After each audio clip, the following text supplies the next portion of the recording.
Então, queridos, se eu fizesse uma pergunta aqui agora para você. Você que tem pelo menos já 2 anos no Evangelho.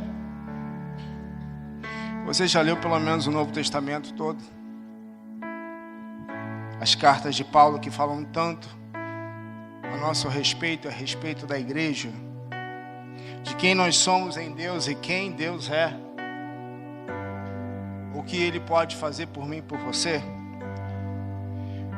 Não adianta queremos vencer batalhas espirituais que travamos dia a dia, vencermos batalhas espirituais específicas, como esses versículos marcaram a história dessas pessoas, talvez a sua, tem outros, e assim também a minha. Momentos de aflição, onde não somente a palavra conhecida, mas a palavra revelada, ela vem e nos sustenta e nos move a fazer e a caminhar na dimensão da fé de uma forma diferente. Não tem jeito, querido. Saco vazio não para em pé. E cada vez mais, apesar da facilidade da informação, tantas distrações nos são proporcionadas para que nós não leiamos a Bíblia, para que a palavra de Deus se torne banal. Mas a palavra de Deus, ela é poderosa, amém, queridos?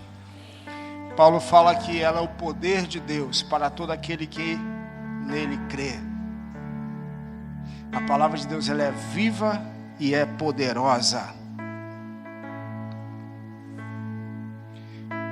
E observando cada vez mais, seja em discipulado, seja em aconselhamento, seja na vida, no dia a dia, nós percebemos como esses inimigos se levantam e tentam nos frear.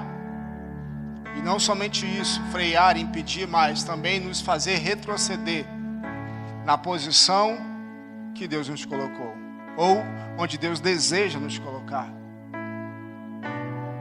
Para toda a batalha, para toda a situação que vivemos, para todo lugar que queremos alcançar, Deus traz palavras específicas. Mas uma palavra só pode se tornar rema, revelada, se ela for conhecida. E a Bíblia alerta isso tanto no Velho quanto no Novo Testamento, passagens muito conhecidas. O meu povo perece porque lhe falta conhecimento. Jesus falou algo interessante. Conhecereis a verdade vos libertará. Só que a gente grava somente essa parte B do versículo, mas eu quero te incentivar, João 8, verso 31, em casa, você anota aí e lê. Jesus fala para aqueles que criam nele, primeiro crer. Depois Jesus fala que se permanecer nele e sim, conhecendo a verdade, acontecerá a libertação. Então não é só conhecer a Bíblia para você ser liberto. Você precisa crer, permanecer e será liberto. Libertação, querido, é um processo que nós passamos, não somente quando nós aceitamos a Cristo, mas nós precisamos às vezes ser libertos de algumas coisas que não são simplesmente como nós imaginamos na nossa limitação, que são demônios. Às vezes nós precisamos nos libertar de algumas outras coisas, mas isso fica para uma próxima mensagem. Eu quero compartilhar com você, dentro desse contexto de batalha espiritual, alguns impedimentos que se levantam contra nós, para que nós não nos posicionemos, não assumamos aquilo que Deus tem para nós. Não sei se vai dar tempo de compartilhar todos, mas eu quero citar alguns aqui, que a gente olha, que a gente observa e a gente presencia muitos irmãos, às vezes líderes, discípulos, impedidos de assumir sua posição em Cristo Jesus, aquilo que Deus tem para você, amém? Deus tem uma posição no reino de Deus para você, amém? Fala com teu irmão isso com fé para ele. Deus tem uma posição para você no reino dele.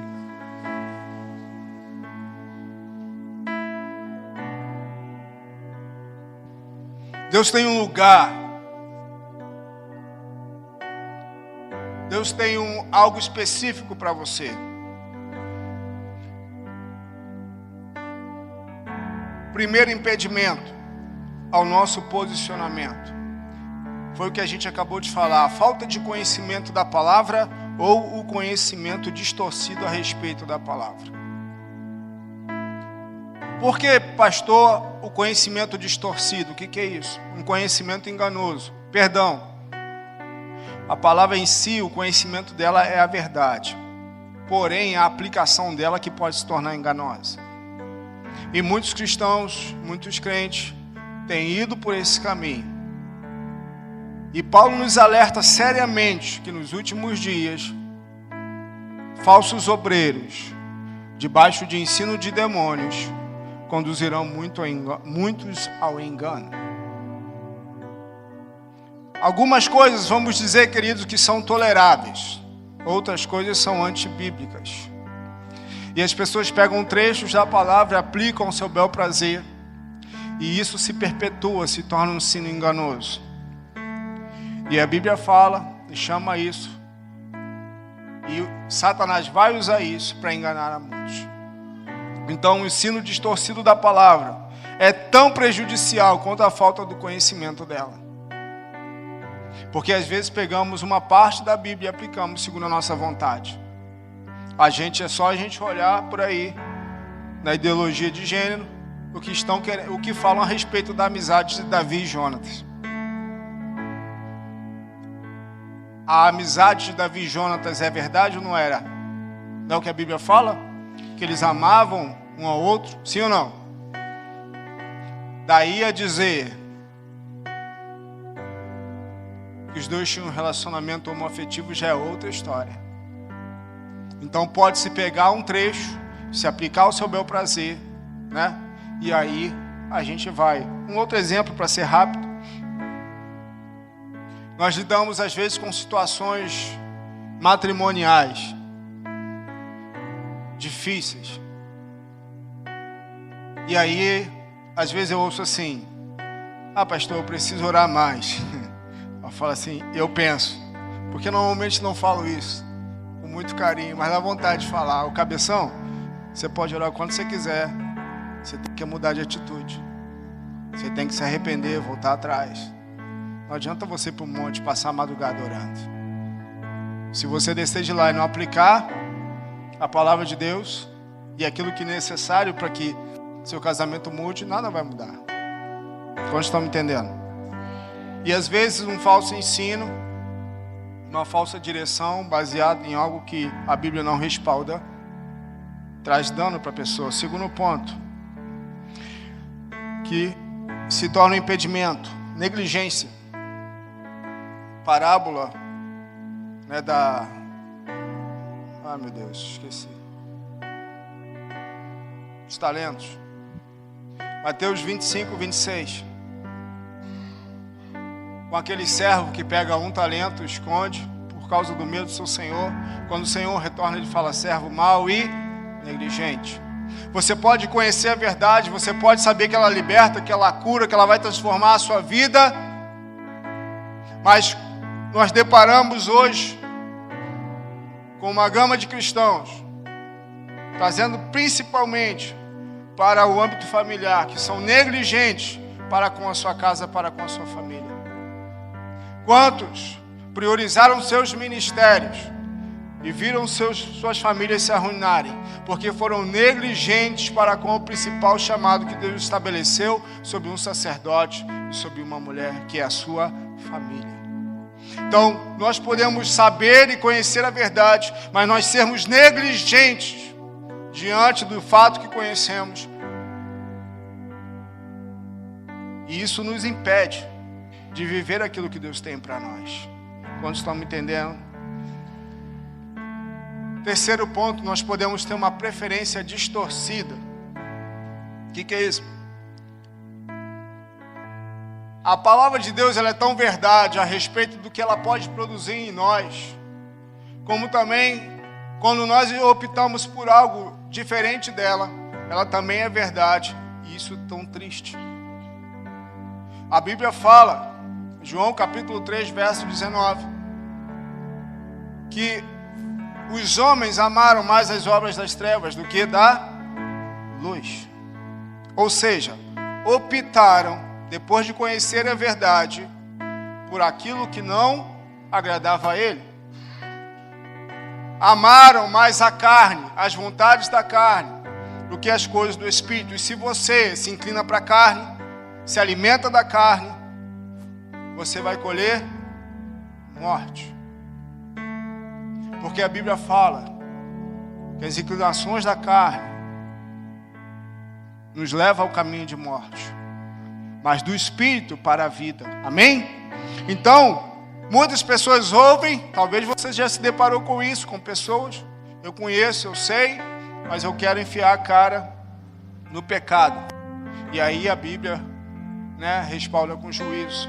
Nós tivemos um exemplo de um menino ali na boca do mato, não era da nossa igreja, um menino que vivia no reino, servia ao reino, se desviou, foi para o tráfico e em 20 dias ele morreu. Há algum tipo de pecado que a morte física não vai se acometer em dias ou em meses. Mas, porém, alguns tipos de pecado, a morte física pode chegar. Então, como a palavra é poderosa para restaurar, para curar, para libertar, para transformar o ser humano, também quando a gente escolhe o outro lado, ela também é verdade. E isso é triste, mas é verdade. Então, a preferência distorcida, a opção pelo pecado, os desejos da carne, nos impedem de viver, de nos posicionar naquilo que Deus tem para nós. Mas em nome de Jesus não é o seu caso.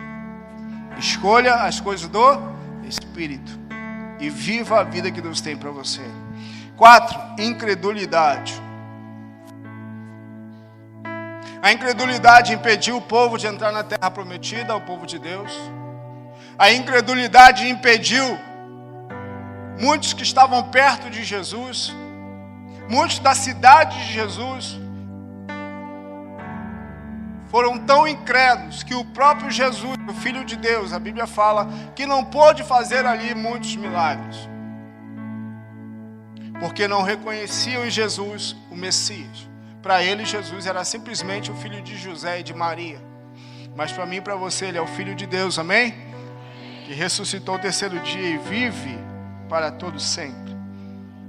Então a incredulidade pode impedir a mim e a você de nos posicionar, de estar na posição que Deus tem para nós. 5. Raízes familiares. Por favor, não se agite dentro de você que eu já vou te explicar. Nós temos muitos pais aqui, eu sou pai também, meu filho está ali. Graças a Deus, meu filho hoje é criado debaixo da palavra. Coisas que talvez nós não tivemos, eu não tive. E eu quero usar um exemplo de um homem chamado Paulo. Eu quero que você abra a Bíblia junto comigo em Filipenses capítulo 3, no verso 4. Para poder explicar o que eu quero dizer com isso.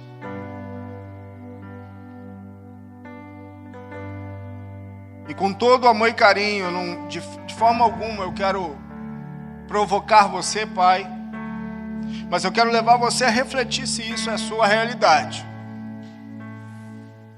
Porque quando nós falamos sobre libertação, sobre maldição hereditária, normalmente nós pensamos em situações de enfermidades, de doenças, e não é só isso que os pais transferem para os filhos. Os pais transferem muito mais. E aqui está um homem, porque no nosso âmbito familiar, aqui fala de Paulo, aqui está um homem que foi gerado, não se sabe pelos seus pais, mas no contexto que ele vivia, do povo dele, ele foi gerado debaixo de ensinamentos, debaixo de doutrinas religiosas.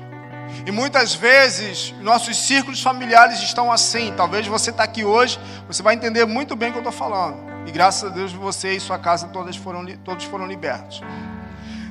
Que não estou falando de morte por enfermidade, não estou falando de morte por acidente, não estou falando simplesmente de tragédias que acometem as famílias, que demônios realmente se perpetuam de geração em geração. Mas eu estou falando às vezes sobre a forma de você criar um filho. E aí fica tranquilo que eu vou explicar, não fica nervoso comigo ainda não. Sobre a forma como você conduz as coisas. Porque o ser humano, ele é produto do meio em que ele vive. Ele absorve desde o ventre da mãe todo tipo de questão física, emocional, espiritual da mãe. E todo o seu desenvolvimento pode ser afetado positivamente ou negativamente por aqueles que estão ao seu redor. No verso 4, Paulo começa a falar do seu currículo. E você vai entender onde eu quero chegar. Embora eu mesmo tivesse razões para ter tal confiança, se alguém pensa que tem razões para confiar na carne, eu ainda mais. Circuncidado ao 8º dia de vida, pertencente ao povo de Israel, à tribo de Benjamim, verdadeiro hebreu quanto à lei, fariseu, quanto ao zelo, perseguidor da igreja, quanto à justiça que é na lei, irrepreensível. Dá uma pausa aí. Olha o que Paulo está falando. Para os padrões da época, do meio onde ele vivia, do contexto religioso da época, esse era o currículo dele. E isso para ele era algo extraordinário. Era algo que o respaldava, que o tornava respeitável. Só que aí Paulo, como a gente sabe, tem um encontro com Cristo. Paulo cai do cavalo e olha o que ele fala. Mas o que era para mim lucro, passei a considerar perda por causa de Cristo. Mais do que isso, considero tudo como perda, comparado com a suprema grandeza do conhecimento de Cristo Jesus, meu Senhor, por cuja causa perdi todas as coisas. Eu as considero como esterco para poder ganhar a Cristo e ser encontrado nele, não tendo a minha própria justiça que procede da lei, mas a que vem mediante a fé em Cristo, a justiça que procede de Deus e se baseia na fé. Quero conhecer a Cristo, ao poder da sua ressurreição e a participação em seus sofrimentos, tornando-me como ele em sua morte, para de alguma forma alcançar a ressurreição dentre os mortos. Não que eu já tenha obtido tudo isso, ou tenha sido aperfeiçoado, mas prossigo para alcançá-lo, pois para isso também fui alcançado por Cristo Jesus. Aleluia. Irmãos, não penso eu mesmo já tenho alcançado, mas uma coisa eu faço, esquecendo-me das coisas que para trás ficam, avanço para as que estão diante de mim, prossigo para o alvo, a fim de ganhar o prêmio da chamada celestial de Deus em Cristo Jesus. Aleluia. Amém? Então Paulo aqui, ele foi construído de uma forma. Paulo foi orientado, educado de uma forma. Segundo os padrões da época, o cara era top. E às vezes, nós pais, nos esforçamos para dar o melhor para os nossos filhos. E aqui a gente observa o seguinte, e aqui está o desafio para mim e para você, pai, para todos nós como cristãos, permitirmos sermos desconstruídos para os padrões que para nós éramos excelentes. Não que você não tenha recebido do seu pai algo, da sua mãe que não seja bom, pelo amor de Deus, tá bom, querido? Não estou falando nada disso não. Mesmo que eles não eram cristãos, eu recebi valores assim imensuráveis do meu pai. Aprendi a ser homem, ser responsável, a dar conta da minha casa, a não depender de sogro e sogra, a lutar pelo meu dinheiro, pelo meu sustento, a ser o protetor e provedor da minha casa. Isso eu aprendi com meu pai. Agora eu preciso reconhecer e ter coragem de ser desconstruído, ser desfeito dos meus conceitos ou preconceitos estabelecidos no âmbito da minha criação, do ambiente em que eu vivi, para ser reconstruído segundo o modelo que Cristo tem para mim. E isso tem tornado a gente ver como pessoas, e eu não estou falando de demônios, nem de maldições hereditárias, estou falando de pessoas, às vezes enclausuradas em sistemas religiosos, em modelos de caixinha, que impedem as pessoas de se libertarem, de viver aquilo que Deus tem para elas. Isso é muito sério, porque isso tem prendido pessoas. Isso prendeu vários fariseus, saduceus da época, que ficaram presos aos seus costumes e tradições, e não conseguiram enxergar que a salvação chegou a Israel. Do lado deles, cegos, coxos, paralíticos, mortos ressuscitavam, mas eles continuavam cegos, fixados naquilo que eles receberam dos seus antepassados. Não na sua essência, porque a essência dos mandamentos, Jesus mesmo falou que ele não veio abolir a lei, ele veio cumprir a lei. Jesus não veio renunciar aos profetas, não, Jesus veio cumprir tudo aquilo que os profetas. Então a lei era boa. A questão é que o ensinamento distorcido, o foco era diferente. Então, querido, quero te desafiar a permitir você ser construído ou reconstruído segundo os padrões de Deus para você, para que isso não impeça você de viver aquilo que Deus tem para você, para a sua casa, para a sua família, em nome de Jesus. Último, um outro impedimento que se coloca, a acusação pelo pecado ou fracasso. 1 João 1,9. Abre comigo lá. Primeira carta de João. Classe nova criatura. Vim falar de coisas simples.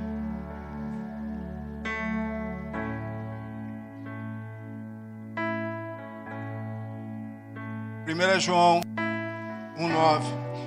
Se confessarmos os nossos pecados, Ele é fiel e justo para nos perdoar os pecados e nos purificar de toda injustiça. Muitos não conseguem se posicionar porque vivem debaixo de condenação, ou pelo fracasso, por aquilo que não deu certo. Querido, nós temos que crer e nos apossar de que Deus é um Deus sempre que está disposto a nos perdoar se nos arrependermos com coração sincero, dependermos dele e seguirmos adiante. Muitos cristãos vivem presos, acorrentados, vivem em cárceres por causa da acusação do peso, ou do pecado do passado, ou do fracasso. Nessa noite eu quero te desafiar a crer, segundo a palavra de Deus diz, que Ele é fiel e justo para nos perdoar os pecados e nos purificar de toda injustiça. E que se você se arrependeu e está desejoso de viver uma nova vida em Cristo Jesus, um novo estilo de vida, isso é possível nele, amém? Fica de pé e fecha teus olhos. Eu quero orar com você. Por favor, pode vir o Ministério de Louvor aqui, nos ajudar.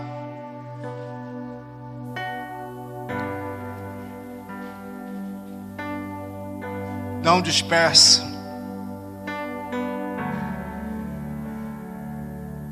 Porque algo muito especial Deus já está fazendo nessa noite, já fez e continua a fazer.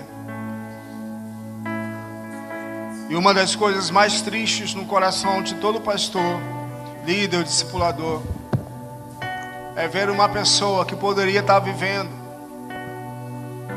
uma vida totalmente diferente, mas por causa desses impedimentos e alguns outros que não dá para nós citarmos aqui hoje, não está na posição que Deus tem. Eu não estou falando de títulos, eu não estou falando de cargos, eu estou falando da vontade de Deus para você. Deus tem uma vontade específica para você.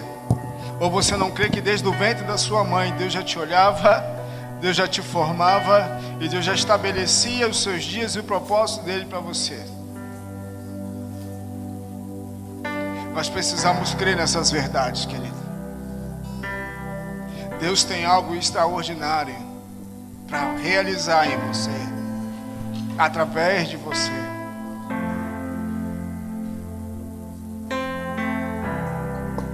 Não importa a sua idade, não importa o seu grau de escolaridade, não importa a sua história familiar. Deus tem um lugar, uma posição. Deus tem uma vontade específica para você. O Espírito Santo começa a passear nessa igreja, sobre os corações que, como boa terra, aceitam a tua palavra. E faça produzir frutos, ó Deus, neles nessa noite. Espírito Santo de Deus, começa agora a destravar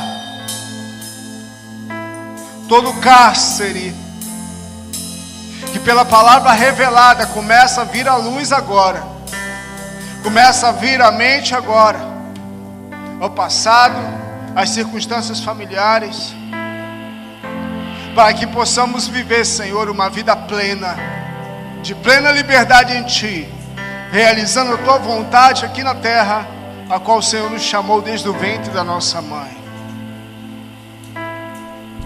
Se de alguma forma esses impedimentos atingiram você, eu quero orar junto contigo. Quero declarar em nome de Jesus, você nessa noite se posicionando em guerra, se posicionando em uma atitude de guerreiro, de soldado, de valente do Senhor, de não aceitar mais que isso te impeça de estar na posição que Jesus tem para você. Você pode sair do seu lugar.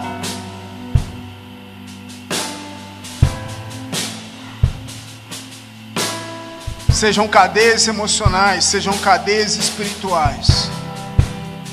Vem aqui na frente, nós queremos orar contigo. Desde já falo que não é simplesmente o que vai acontecer aqui hoje que vai mudar a tua história, a tua vida e vai te fazer viver aquilo que Deus tem para você, mas é aquilo que, quando essa situação se colocar dentro à sua frente, pela prática da palavra, da fé aplicada, você vai vivenciar isso no seu dia a dia. Você não vai aceitar limites para aquilo que Deus tem para você. Vem aqui na frente, querido. Eu quero orar junto contigo.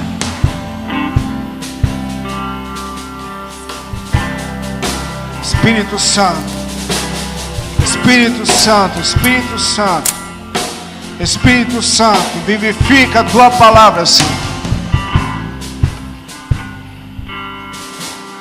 Não precisa ter vergonha. Eu sempre fui um sem vergonha, porque quando há um apelo que mexe no meu coração, eu vou à frente. E eu não estou nem aí se eu sou pastor, se o meu título, da minha função. Eu quero viver aquilo que Deus tem para mim. Eu não quero que nada me impeça. Espírito Santo, Espírito Santo, Espírito Santo, começa a agir agora, Senhor, a destravar, Senhor, essas cadeias emocionais, espirituais. Espírito Santo, para aqueles que precisam ser reconstruídos em Ti, segundo os padrões que o Senhor tem para nós, segundo os valores da Tua palavra, Deus.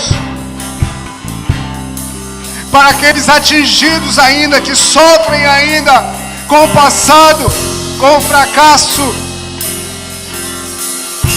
que acham, Senhor,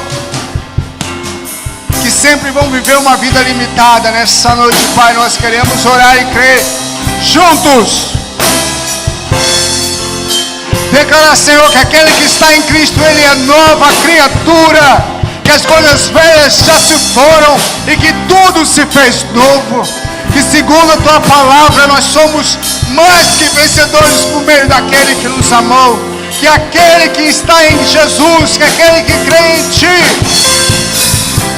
fará, Senhor, não somente aquilo que Tu fizeste, mas coisas maiores ainda. Que aquele que beber da água que o Senhor lhe der, lhe será uma fonte a jorrar para a vida eterna. Espírito Santo, começa nessa noite uma reconstrução extraordinária da Tua vontade estabelecida sobre as nossas vidas, Pai.